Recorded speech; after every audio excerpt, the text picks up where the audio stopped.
Hola, muy buenas tardes. El tema que nos compete hoy va a ser el tema de componente de la carga, ¿ya? Componente de la carga es algo que todas las personas que entran en el área de entrenamiento debiesen manejar. Por lo menos hoy día vamos a ver la parte más conceptual y no necesariamente la parte de aplicación de este tema, ¿ya? Pero hay que tenerlo en cuenta en el sentido de que sin conocer los componentes de la carga no podríamos diseñar una sesión, yo creo que ni siquiera regular, sino que ninguna. Ya es tan simple como eso. Por ende, conocerlos es de primera necesidad. Vamos a ir viendo, entonces, primero saber que vamos a hablar de componente de la carga y su clasificación. ¿Ya? Eh, en cuanto al concepto, el entrenamiento deportivo principalmente se basa, nosotros sabemos, en la aplicación de cargas de trabajo durante las sesiones de preparación y competiciones, ¿cierto? La carga constituye en este caso la categoría central del entrenamiento, ¿ya? Se realiza a través de los ejercicios físicos. Bajo este concepto de carga se entiende la medida fisiológica, la solicitación del organismo provocada por un esfuerzo físico y expresada en forma de reacciones funcionales que tienen una cierta duración y profundidad. ¿Ya? La carga de entrenamiento entonces se explica como la cantidad de efectos que tiene el esfuerzo realizado sobre el estado funcional del deportista. Entonces también es el conjunto de estímulos que se aplican sobre un individuo en un entrenamiento. Y la carga representa el valor del trabajo realizado durante un entrenamiento o la competición. Estas son muchas definiciones dependiendo de autores, ¿cierto?, que se han ido dando a lo largo del tiempo. Secuencialmente, ¿cómo provocar una carga? Primero, en el organismo provocamos ciertas adaptaciones de tipo biológico, funcional y psíquico mediante un sistema de ejercicios físicos organizados en métodos y obviamente a través de los diferentes componentes de esta carga. O sea, así nosotros provocamos que esta carga efectivamente pueda llegar a un objetivo, a una realización de que la mejora de las cualidades físicas que nosotros nos propusimos efectivamente se dé, llegue a punto. ¿Ya? Entonces, en sentido amplio, ¿cuál es la base de la carga? ¿Por qué debiésemos trabajar estas cargas y de qué forma?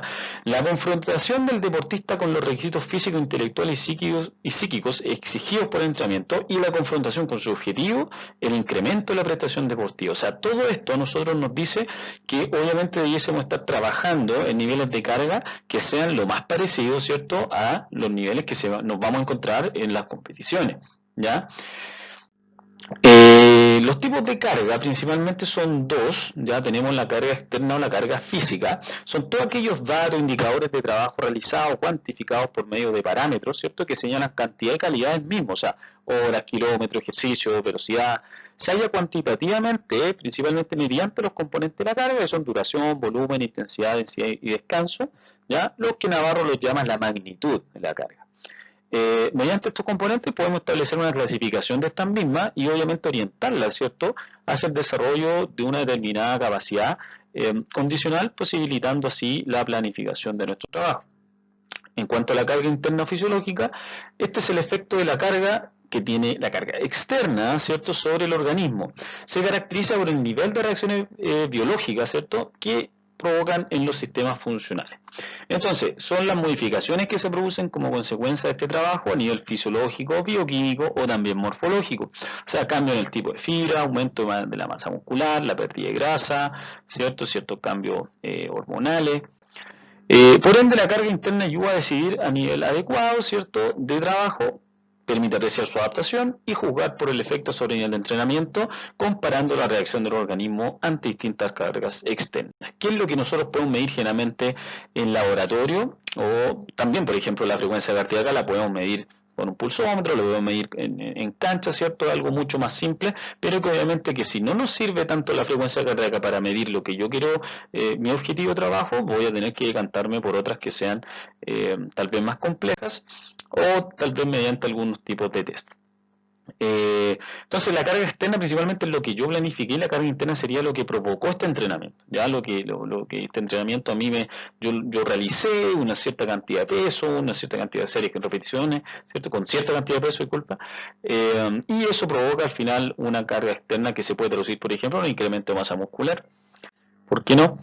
Entonces, las cargas de entrenamiento son el conjunto de ejercicios, ritmos, distancias, ¿cierto?, que realizamos para estimular al organismo, provocando un estado de desequilibrio. Este desequilibrio provoca a su vez un trabajo muscular que se transforma en una mejora de la capacidad motora. El diferente tipo de carga de entrenamiento debe estar bien planificado y ajustado para cada persona, ¿cierto? Eso tiene que ir obviamente en directa relación con cómo nosotros manejamos esta duración, esta recuperación, frecuencia y densidad. Deben responder a ciertas preguntas: cuántas veces, cuántas repeticiones, cuántas veces por semana, con qué descanso, con qué intensidad o a qué velocidad de ejecución, por ejemplo. Ahí tenemos un cuadro, ¿cierto?, que nos da Fernando Navarro y nos dice que estas son más o menos las principales, digamos, componentes de la carga. Vamos a centrar más que nada en el tema de la magnitud, los otros los voy a nombrar, pero vamos a hacer una pasada por encima para que podamos darnos cuenta de la importancia de cada uno a la hora de planificar. Naturaleza de carga, entonces, se adecua al nivel y a su edad, ¿cierto? Puede ser especificidad, según la especificidad, puede ser general o específica. La general, por ejemplo, en la halterofilia serían los ejercicios generales que pueden ser realizar sentadillas, pesos muertos, y los específicos serían los movimientos específicos, ¿ya?, los enviones, clean and jerk, etc.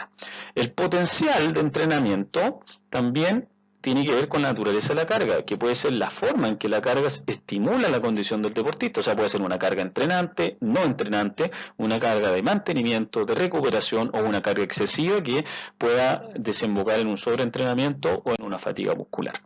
Excesiva, no tomemos la fatiga muscular como algo tan negativo, no lo es, ¿ya?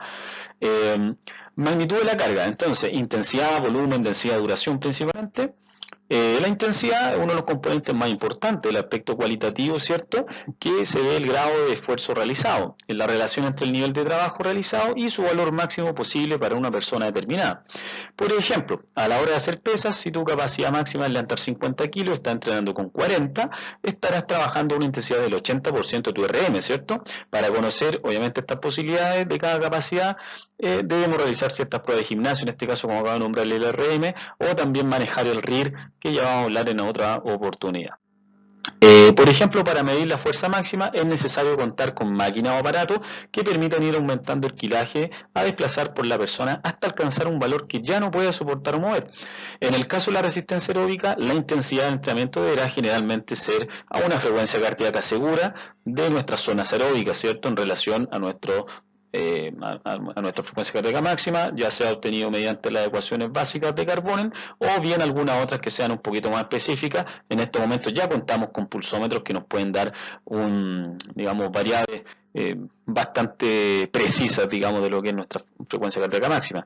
Acá hay algunos componentes de lo que es la intensidad, ¿cierto? Diferentes intensidades van a causar diferentes adaptaciones, sobre todo en el tema muscular. La intensidad, dentro de todo, es algo muy complejo, ya que en todos los distintos deportes tienen alguna forma de medir la intensidad. Hay ciertos parámetros más universales, como los que ya nombramos, pero generalmente también hay ciertos caracteres del esfuerzo que son la real medida de la intensidad muchas veces, ya de cómo se siente una persona. Por ende, la escala de Borg, ya como la mostramos acá, aquí es una tabla bastante importante que también nos puede dar una perspectiva más individual, tal vez más subjetiva, pero que obviamente tiene que ver con la reacción que tiene el individuo al esfuerzo. Acá mostramos entonces el volumen, ¿cierto? El volumen es el componente cuantitativo de la carga, es la cantidad total del ejercicio físico practicado, expresado en unidades de tiempo, horas, minutos, segundos, de espacio, kilómetros, metros, de peso, kilos, toneladas, o el número de repeticiones o series. Por ejemplo, 4 series de 25 repeticiones de abdominales sería 4 por 25 o bien 100.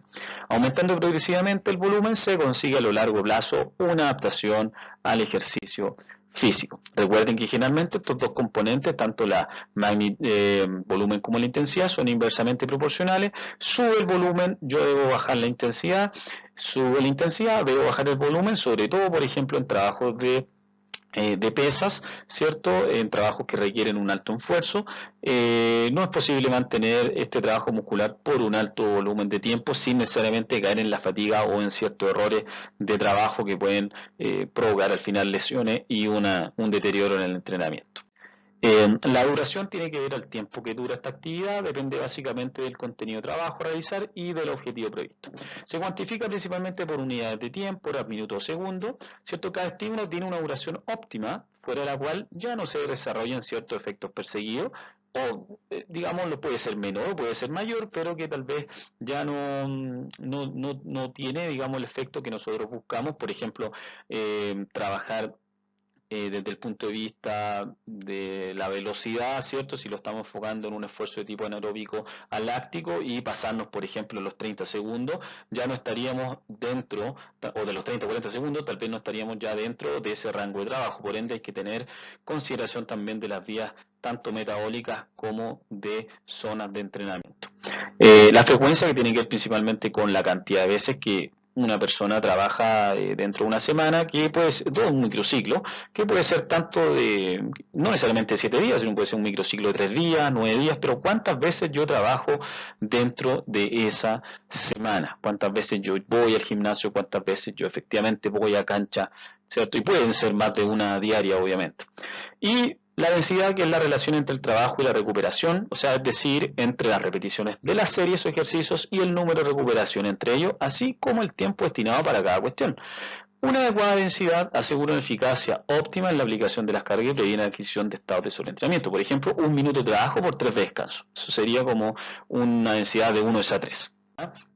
En resumen, una planificación de entrenamiento quedará perfectamente definida contemplando la intensidad, el volumen, la duración, la recuperación, la densidad, la frecuencia. ¿Ya? Con eso debiésemos tener la base. Ahí dejo los ejemplos. La orientación de la carga puede ser selectiva o compleja. Selectiva si nos orientamos solamente a una cualidad, por ejemplo, orientarnos solo a fuerza máxima. Compleja, por ejemplo, en el CrossFit, la cual se enfoca en un volumen total de ejercicios que tienen muchas orientaciones, resistencia a la fuerza, potencia, fuerza máxima. Obviamente es sumamente difícil llegar a los máximos niveles de cada persona cuando estamos aplicando cargas de diferente tipo en la misma sesión, ¿ya? En cuanto a la organización, está la interconexión, que es la relación entre una u otras cualidades, puede ser simultánea o secuencial. Simultánea cuando se trabajan varias cualidades dentro de un mismo periodo de tiempo, y la secuencial sería cuando se trabajan de tipo, obviamente como dice, secuencial, una tras otra. En los periodos generales de las periodizaciones clásicas de Matillev se trabajaba mucho lo que es la interconexión simultánea, sobre todo en las que son antes de competencia. La presión general, ni siquiera en la específica, sino que en la parte más general, y la interconexión secuencial ya llega con los nuevos trabajos de Verkhoshansky, los ATR, donde ya se trabajan de cierta forma. Verkhoshansky se iba hacia una cualidad principal, enfocado después principalmente en fuerza, después velocidad, para trabajar también técnica en una otra secuencia, y también los ATR trabajan mucho con esto, la interconexión secuencial. Sin embargo, también trabajan según los efectos residuales de cada una, por ejemplo, trabajar fuerza máxima y trabajar resistencia en un inicio para luego decantar a los otros niveles de fuerza y resistencia, como pueden ser en fuerza la fuerza enfocada tal vez específica o la potencia, ¿cierto? Y en cuanto a la resistencia puede ser lo anaeróbico láctico o aláctico, ¿ya? Entonces se van secuenciando una tras otra. Yo no trabajo una antes y generalmente trabajo las que tienen un efecto residual mayor, como la fuerza y la fuerza general y la resistencia general, antes de las que tienen un efecto residual menor, que puede ser trabajo ahí para otra presentación. Bueno, hay muchos datos, mucha información acerca de las cargas y ciertos nombres que obviamente los van a encontrar dependiendo del autor, ¿cierto? En cuanto a las cargas, algunos sacan, algunos, digamos, meten otros nombres dentro de lo que es la organización. La complejidad también, ¿cierto? También puede ser un carácter de la carga. Por ende, cualquier cosa que yo modifique acá, cualquier característica que yo modifique de la carga, si yo saco una serie, si yo subo una intensidad, si yo cambio una frecuencia, va a modificar de cierta forma para nuestra planificación la carga de trabajo, ¿ya? Tanto los volúmenes, las series, las repeticiones, todo afecta de cierta forma a el trabajo final. ¿Ya? Así que eso, acá dejo algunos ejemplos en deportes de indicadores de volumen, tanto de algunos deportes cíclicos, que muchos, por ejemplo, en deportes de conjunto, la intensidad también se puede medir, como dice acá, indicadores de intensidad, número de acciones técnicas, combinaciones por unidad de tiempo, o sea, cuántas combinaciones técnicas yo puedo realizar en una unidad de tiempo. en un tiempo determinado, y eso, o también, por ejemplo, bajar ciertos tipos de descanso, lo cual hace más intenso, de cierta forma, un trabajo. Por ende, también tiene que quedar todo eso claro en las sesiones, sobre todo en la planificación del macrociclo, para ir revisando si que efectivamente estamos llegando a los niveles que buscamos. Y en conclusión, el concepto de intensidad de entrenamiento, según Bompa, ¿cierto?, que trabaja principalmente con la periodización del entrenamiento de fuerza, señala que esta es la calidad del estímulo en un periodo de tiempo determinado, y también plantea que a más trabajo que se efectúe por unidad de tiempo, mayor será la intensidad, lo cual va en directa relación con lo que nombramos en la diapositiva anterior. Cualquier modificación entonces a estos elementos modificará la carga de entrenamiento global. Ya, y espero que haya quedado claro. Muchas gracias por escuchar y nos vemos en una próxima edición. Hasta pronto.